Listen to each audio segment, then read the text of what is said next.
Salut les disciples de la boxe, c'est Jean-Charles et aujourd'hui on va réagir à la nouvelle vidéo postée par Mike Tyson où on le voit cette fois-ci torse nu, il fait quelques gestes de boxe. Bon, tout ça c'est encore pour créer de l'engouement autour de son retour, mais son physique est très impressionnant pour 53 ans, et donc on va parler de transformation physique chez Mike Tyson sur l'ensemble de sa carrière. Attention, je vais vous parler de Tyson enfant jusqu'à Tyson en fin de carrière, et forcément si on parle de transformation physique, on va parler de dopage bien sûr, de potions magiques, de fruits, de chargés de communication, t'appelles ça comme tu veux, appelons un cheval, on va parler de dopage.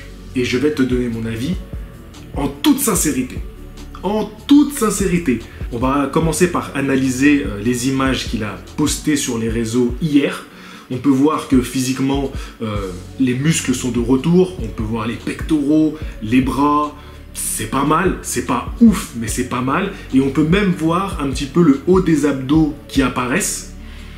Bon, en dessous, c'est encore un peu flottant et encore un peu de gras, mais il faut savoir que Mike Tyson, quand même, ces dernières années, il a frôlé l'obésité, même je pense qu'il était dans l'obésité morbide. Je me souviens en 2009, quand il était au Festival de Cannes, il était dans une période très sombre de sa vie, et il était vraiment en surpoids. Bon, ensuite, il a fait un peu le yo-yo. Il y a des périodes où il était bien, et puis il y a des périodes où il a ressombré. Il y a 2 ans, quand il était sur le plateau de Touche pas à mon poste, on peut voir que il est quand même assez gros, il est quand même assez gras, il semble pas très énergique, on peut le voir un petit peu effacé, un petit peu éteint. D'ailleurs, Cyril Hanouna, on ne te pardonnera pas de l'avoir humilié à ta punching machine là, mais on réglera ça plus tard. On réglera ça plus tard. À ce moment-là, voilà, Mike Tyson, il a rechuté, il a ressombré, c'était il y a 2 ans. Et ce qui est impressionnant, c'est que en 2 ans, il s'est remis vachement en forme. Si tu veux en savoir plus sur son retour, j'ai fait une vidéo, donc tu cliques dessus, tu verras, il y a déjà 2 vidéos de faites, tu vas cliquer sur l'autre, c'est un cercle vicieux, une fois que tu as cliqué, t'es rentré dedans, t'es foutu. La transformation de Mike, quand il te montre les images où il fait des pattes d'ours, et quand il te montre ce physique, c'est impressionnant. Mais ça là, c'est pas si récent. Ça fait déjà un moment qu'il se prépare à te montrer ces images-là. Les images qui circulent, c'est qu'on se dit, bon ben voilà, je suis assez en forme pour les montrer, pour les divulguer. Mais en réalité, quand Mike Tyson il a repris l'entraînement, il était dégueulasse. Ne crois pas qu'il était tout de suite aussi performant. Donc voilà, il devait avoir un cardio mais catastrophique, il a dû enchaîner 2-3 coups et être complètement mort, il a dû se remettre en forme avant de te montrer ça. Et donc son entraîneur là qui dit oui, il a la vitesse et la force d'un mec de 20 ans, il devait pas penser ça au moment où Mike Tyson a commencé à remettre les gants. Ceci étant dit, est-ce que je trouve cette transformation choquante? Absolument pas. Absolument pas. Même si Mike Tyson, il a dû galérer pour se remettre en forme, Mike Tyson, il n'est pas comme toi et moi. Mike Tyson, c'est un sportif de haut niveau. Mike Tyson, à partir de ses 13 ans, il s'est consacré, acharné pour devenir le champion du monde des poids lourds. Et donc ça, il faut le prendre en compte. On part pas sur la même base. Alors même si par la suite, il a gâché sa carrière et sa santé en abusant des drogues, de l'alcool, des filles, de la fête, du monde de la nuit, et j'en passe, ça reste quand même un mec qui a atteint un top niveau physique, et on va en parler de ce top niveau. Maintenant, on va parler de l'évolution physique de Mike Tyson.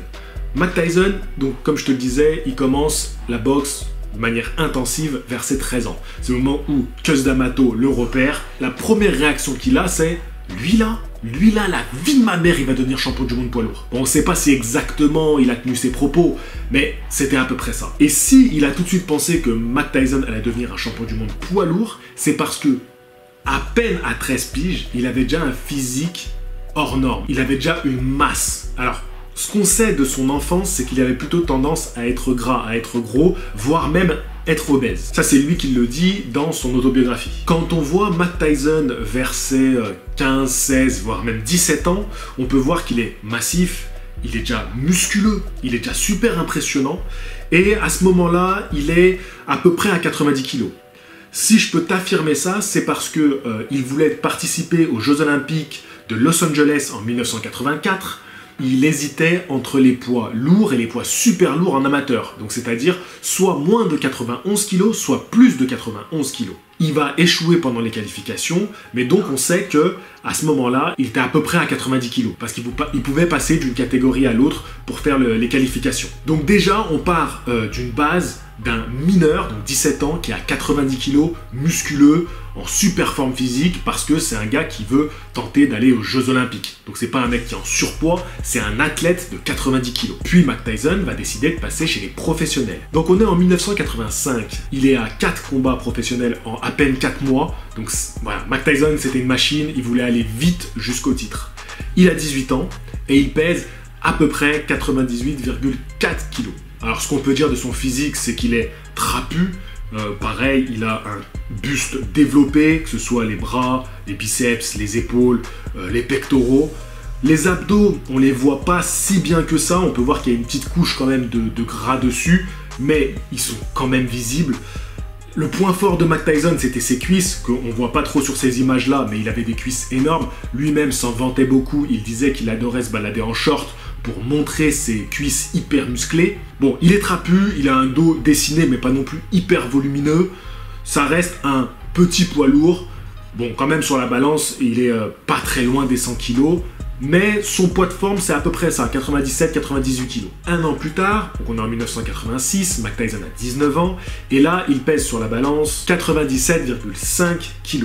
Donc on peut voir qu'il n'y a que 1 kg de différence, c'est même 1 kg de moins à ce moment-là. Donc pendant cette année-là, il est resté à peu près à ce poids-là. 1 kg chez les poids lourds, c'est pas grand-chose. Mais ça veut dire que Mike Tyson se maintient malgré qu'il enchaîne les combats professionnels et que son corps prend de plus en plus de maturité musculaire. Son physique n'a pas beaucoup changé, je le dirais un petit peu plus tracé et encore. En même temps, il prend de l'âge donc c'est normal. Alors ce qui est intéressant quand même de préciser dans cette année 86, c'est que pour beaucoup, on est dans la plus belle période de Mike Tyson. Pour moi, c'est sa plus belle année. Ça va durer encore un peu. Là, on va passer à 1989, au moment où il rencontre Frank Bruno. Et on peut dire que c'est le moment où Mike Tyson est physiquement le plus performant. Est-ce qu'il est le plus impressionnant physiquement?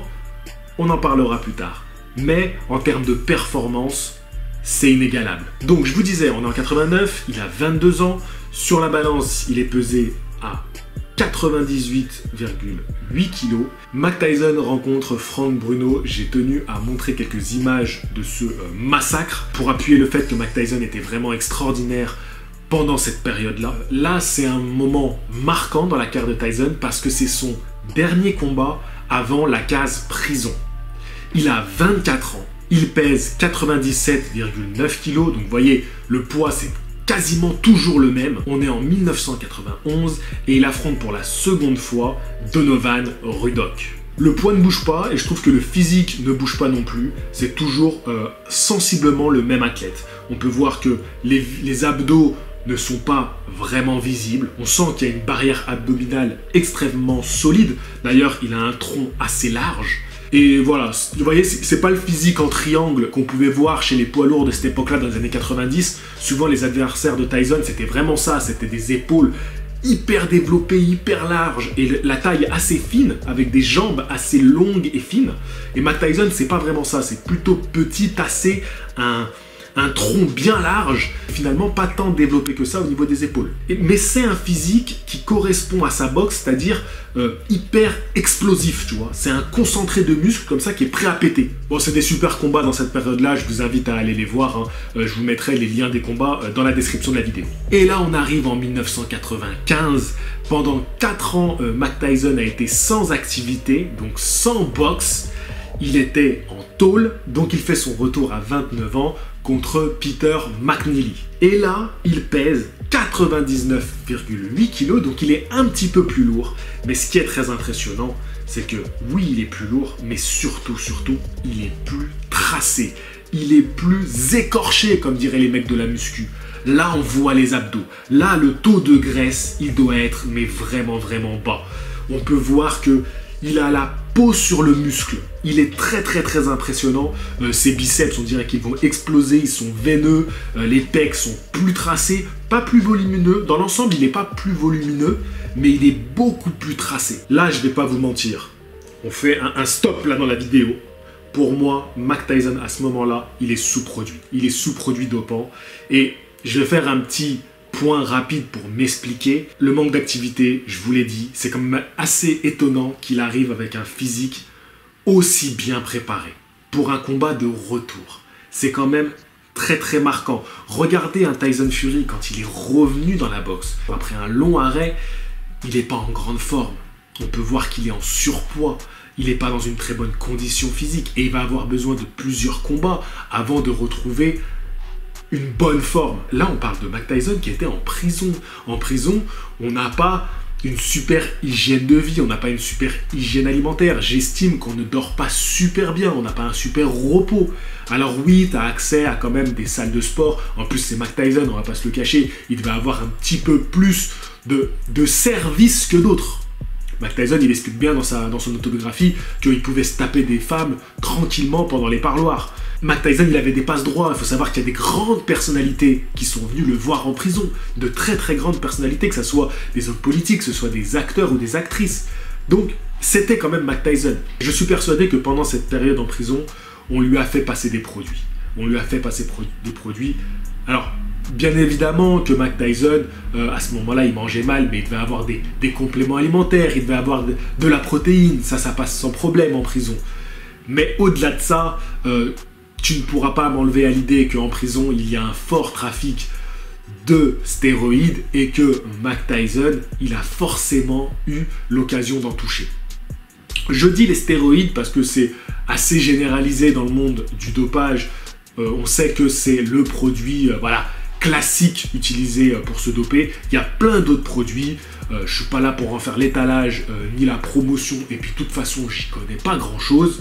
Mais à ce moment-là, ce physique-là, pour moi, il est un petit peu trop impressionnant pour être naturel. Je tenais à vous parler du combat contre Evander Holyfield, le deuxième combat. Car pour moi, c'est la dernière fois que Mike Tyson aura un vrai physique athlétique. À partir de là, ça va être la régression physique. Au niveau des performances, comme je l'ai dit en début de vidéo, pour moi, Mike Tyson avait atteint son pic fin des années 80 et il commençait à régresser. Donc malgré le fait que là, il a un physique beaucoup plus impressionnant, beaucoup plus beau visuellement, il était nettement moins performant sur le ring. Il n'avait rien perdu de sa puissance, peut-être même de sa vitesse, mais en termes de réaction, d'explosivité, de cadrage, de déplacement sur le ring, d'esquive, c'est pas le même Mike Tyson. Il n'empêche qu'il continue à massacrer des types. Donc je vous disais, contre Evander Holyfield, il est à 98,8 kg, il baisse légèrement en poids, et donc il a 30 ans à ce moment-là.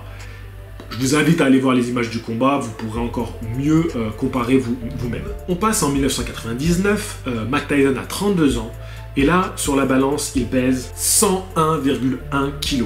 Donc c'est son premier combat après Evander Holyfield.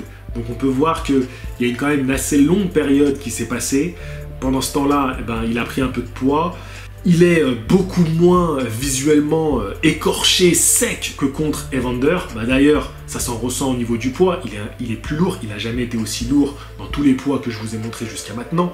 Et dans le combat, ça va se ressentir aussi. Là, c'est nettement la transition entre le Tyson des années 80, même 90, et on passe au Tyson des années 2000, qui est le Tyson sur fin de carrière, qui, à mon avis, allait au charbon juste pour continuer à rembourser ses dettes. Il a quand même un beau physique, hein. On va pas se le cacher. Il est quand même musculairement très impressionnant. C'est une masse, mais c'est plus l'athlète qu'il était dans ses belles années. Il n'empêche qu'il reste efficace et puissant. On peut le voir avec ce beau KO qu'il inflige à Franz Botha. Alors, il y aura des combats célèbres, comme notamment le combat contre Lennox Lewis, mais je vais aller directement au dernier combat de sa carrière. Donc, on est en 2005. Mike Tyson affronte Kevin McBride.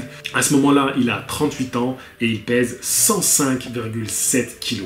Donc, on est très très loin du poids de Mike Tyson quand il était au top de sa carrière, au top de ses capacités physiques et même au top de son conditionnement physique, si vous voyez ce que je veux dire. Je pense que l'après Holyfield a fait que Mike Tyson a dû diminuer, voire arrêter de se charger. À mon humble avis, je ne sais pas, mais je ne pense pas que là on est face à un Mike Tyson qui est chargé comme il a pu l'être après sa sortie de prison. Voilà, je n'affirme rien, je ne dis pas que Mike Tyson était dopé. À vous de vous faire un avis sur la question. Là, on a un Tyson qui est trop lourd, qui est très massif. pas non plus dégueulasse, hein. Il n'est pas non plus en surpoids, je pense qu'il s'est quand même bien entraîné pour ce combat-là, mais c'est pas un Mike Tyson qui est dans un super conditionnement physique, il est beaucoup trop lourd par rapport à sa taille et par rapport même à la boxe qu'il était censé appliquer sur le ring. Mike Tyson, c'est pas un boxeur qui a réajusté sa boxe à justement sa transformation physique. Il a continué à conserver la même boxe jusqu'à ce qu'il finisse par être tapé contre des mecs comme ça, des mecs dont on se souviendra jamais le nom. Donc voilà, maintenant, à vous de vous faire votre avis sur la question. Mike Tyson a-t-il touché à des produits dopants lors de sa carrière? Moi, je pense que oui. Pour moi, le Mike Tyson que j'aimerais toujours, c'est le Mike Tyson des années 80 et tout particulièrement le Mike Tyson de l'année 1986. Voilà, je tenais à faire cette petite vidéo sur l'évolution physique d'un boxeur. Aujourd'hui, j'ai fait Mike Tyson. Je devais faire une histoire de boxeur avant. Je vous ai fait voter. C'était assez serré dans les votes, mais vous teniez à cette histoire de boxeur, donc elle arrivera. Là, vu la vidéo qui circulait sur Mike Tyson, j'étais obligé d'accélérer la sortie de cette vidéo-là, parce que c'était déjà cette thématique-là que je voulais faire avant même que Mike Tyson partage sa vidéo torse nu. Donc voilà, là j'ai passé ma journée à bosser cette vidéo, et je vous promets que dimanche, vous avez la vidéo Histoire de boxeur. Et avant ça, on se retrouvera demain, donc vendredi 18h30, pour un live. Je vous dis à demain. Je vous invite à partager cette vidéo. C'est important pour moi, c'est important pour la chaîne. Je vous dis à la prochaine. Fighting!